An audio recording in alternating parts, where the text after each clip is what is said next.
Kobe or Jordan? That is the question. But what is the answer?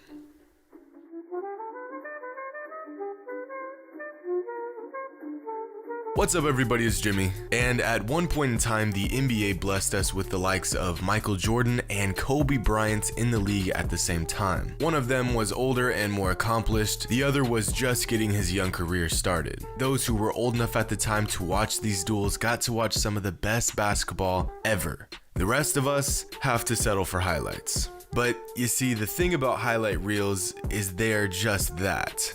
Highlights. They never quite show the whole picture. Personally, I was too young to watch these two legends go at it. I always assumed Jordan got the best of a young and still very much developing Kobe. But what if I told you this was far from the truth? What if I told you that in the 11 games Kobe and Jordan faced off, the outcome was about as evenly matched as you could possibly imagine? Well, I was curious to know if this was the case, so I looked up every single time Michael Jordan played Kobe Bryant and analyzed each and every game, even the All-Star games, and what I found was shocking. So first, let's talk about some of the basic numbers when it comes to this GOAT matchup. All in all, Kobe and Jordan faced off 11 times during their NBA careers, 8 regular season games and 3 All-Star games. Kobe was between the ages of 18 and 24, whereas Mike was between the ages of 33 and 39. These matchups had all the ingredients of a passing the torch moment. Kobe was transitioning from a kid to an MVP caliber superstar, and Mike was transitioning from the greatest player on the planet to a veteran with virtually nothing left to prove. Again, if you think these matchups were lopsided, you are in for a big surprise. The first time Mike and Kobe faced off was on December 17th, 1996. Jordan was coming off of an MVP season and his 4th championship. Kobe was coming out of high school and fresh off of his 18th birthday. Needless to say, this matchup went in favor of Mike. Kobe only played 10 minutes, put up 5 shots, and had a decent outing with his limited minutes on the floor. Jordan was Jordan. He went for 39 and 3 that night and got the dub. At the time, this was nothing more than a regular season game against a young Lakers team and the best team in the NBA. But in hindsight, it was just the beginning for these two. The next time Michael played Kobe was later that season on February 5th, and everything was basically the same between them. Kobe put up 5 points in 13 minutes off the bench, and Mike led all scorers with 27 points. But this time around, the Lakers won. Now, the next season was Kobe's breakout year. He went from a reserve player averaging just over 15 minutes and 7 points a game to an all-star at just 19 years old. In fact, he wasn't just an all-star. He was an all-star starter. Mike was still the best player in the league, but Kobe was getting better at an alarming rate. On December 17th, 1997, Michael and Kobe went head-to-head for the 3rd time, and this time around, things got interesting. Kobe finished the game with 33 points, 3 rebounds, and 2 assists in 29 minutes while shooting an efficient 60% from the field. He was only 19 years old. But Michael, being Michael, made a point to Kobe that he still had work to do in order to be the best. Jordan finished the game with 36, 5, and 4, and the Bulls blew out the Lakers by 21 points. But although the Lakers lost, Kobe had proven to Michael Jordan and the entire league that he was the real deal. He only had 2 30-point games that season, and one of them was directly on the best player in the league. Initiate Mamba mentality. The next game they faced off was February 1st, 1998. Jordan went off for 31 and 5. The next highest scorer for the Bulls was Scott Burrell with 15. Kobe had a solid outing as well with 20 points, 4 rebounds, and 2 steals. But this box score is a bit misleading. Kobe only played 26 minutes because the Lakers basically took a shit on the Bulls that game. Like 91-64 at the end of the 3rd quarter. This was the first game in the Kobe Shaq era that the Bulls looked completely outmatched. Now, the next time Michael and Kobe saw each other on the court was the 1998 NBA All-Star Game, just 1 week after that previous blowout game. And I think Michael took it personally because even with one of the most lopsided All-Star games in NBA history in favor of the West, the East All-Star team won by a lot, all on the back of a 35-year-old Jordan. MJ dropped 23 points, 6 rebounds, 8 assists and 3 steals on his way to earning All-Star MVP. The next best performance was Kobe Bryant with 18 and 6. Even at the young age of 19, Kobe was battling with Mike. And even at the advanced age of 35, Mike was battling with Kobe. At this point in their short but memorable matchups, things begin to tilt in Kobe's favor. It's 2001 and the tables have turned. Kobe is now the one coming off of a championship season run and an MVP caliber season where he averaged nearly 28, 6, and 4 a game at just 22 years old. On the other hand, Michael was coming back out of retirement for the second time at the tender age of 38. And at this point in his career, father time was creeping up on him. Their first matchup after Jordan's comeback was on February 10th, 2002, and it just happened to be the All-Star game. For the first time in his career, Kobe looked flat out better than Jordan. In one of the best All-Star games of his career, Kobe put up 31, 5, and 5 on his way to earning All-Star Game MVP, whereas Jordan managed just 8 points and 4 rebounds in 22 minutes of play. And you may be thinking, at this point Jordan was old and just a shell of his former self. And this is true. But flashback to 6 years ago and Kobe was facing the exact opposite problem.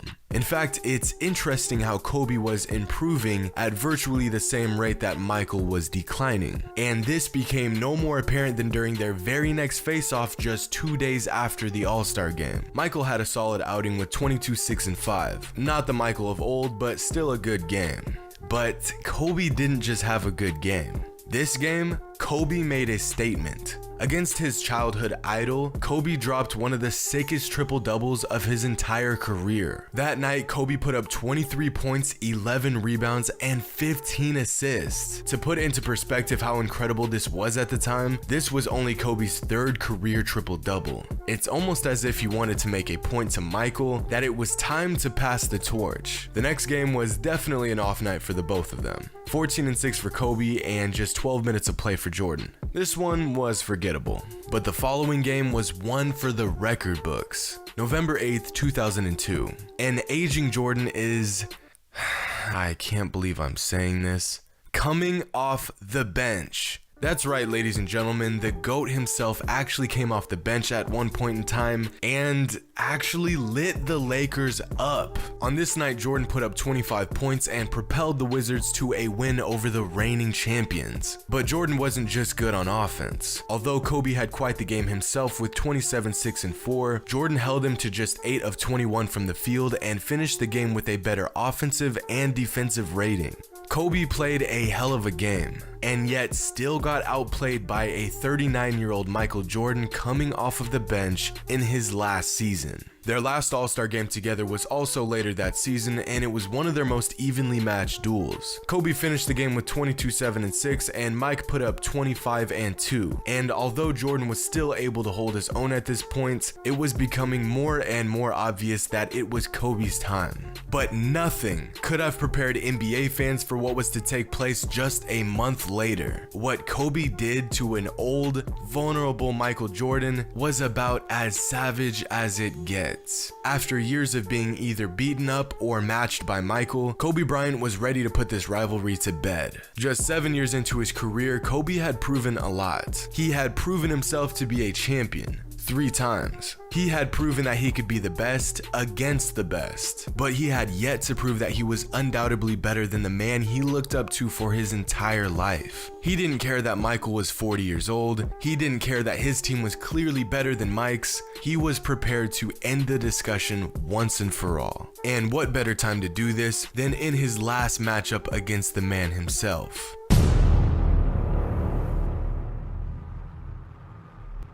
It's March 28th, 2003. The Wizards are in town for a regular season matchup against the Lakers. The last time these two teams played each other, Jordan had himself a game and the Wizards came out on top. As the game gets underway, Jordan starts right where he left off, hitting 4 consecutive shots to start the game. Michael made it very clear that he wasn't gonna go down without a fight. But that's the thing. Kobe was ready for a fight.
In one of the best nights of his entire career, Kobe Bryant erupted for 42 points in the first half, hitting 8 threes in just 21 minutes. Kobe wasn't just putting up a fight. This man brought the whole damn war. In their very last duel, Kobe dropped 55 points and shot an absurd 70% from 3. Clearly, Kobe wanted to give Jordan a farewell gift. Something to remember him by. Something Michael Jordan would never forget. And I think it's safe to say he accomplished that. If you could pinpoint the exact moment Michael Jordan passed the torch to Kobe Bryant, this would be it. So, there it is. 11 games, a lot of buckets, some wins, some losses, but overall, a surprisingly even matchup between Kobe and Jordan. In fact, when you look at their numbers from all 11 times they faced off, they're almost identical. Let me ask you, between these two stat lines, which one do you think is Kobe's and which one do you think is Jordan's? Pretty damn similar, right? Well, as I said earlier in the video, the transition between Michael slowing down and Kobe speeding up was so perfectly timed that it made these matchups split right down the middle. Of the 11 games they faced off, Jordan was in his prime for about the first 4, whereas Kobe was in his prime for the last 6. Michael was better than Kobe for just about as long as Kobe was better than Mike. Not including All-Star games, Mike beat Kobe 3 times and Kobe beat Mike 5 times. So take this information however you want. Come to whatever conclusion you seem fit. But after looking into each and every matchup between Jordan and Kobe, all I've taken away from this is, well, more respect for both of them. The way they went at each other and didn't hold back is something I can appreciate. A prime Mike wasn't afraid to punish a young Kobe, and a prime Kobe wasn't afraid to light up an old Mike. And it's one of the greatest things I've ever seen. Hopefully it was for you too. Hope you guys enjoyed, and as always, until next time.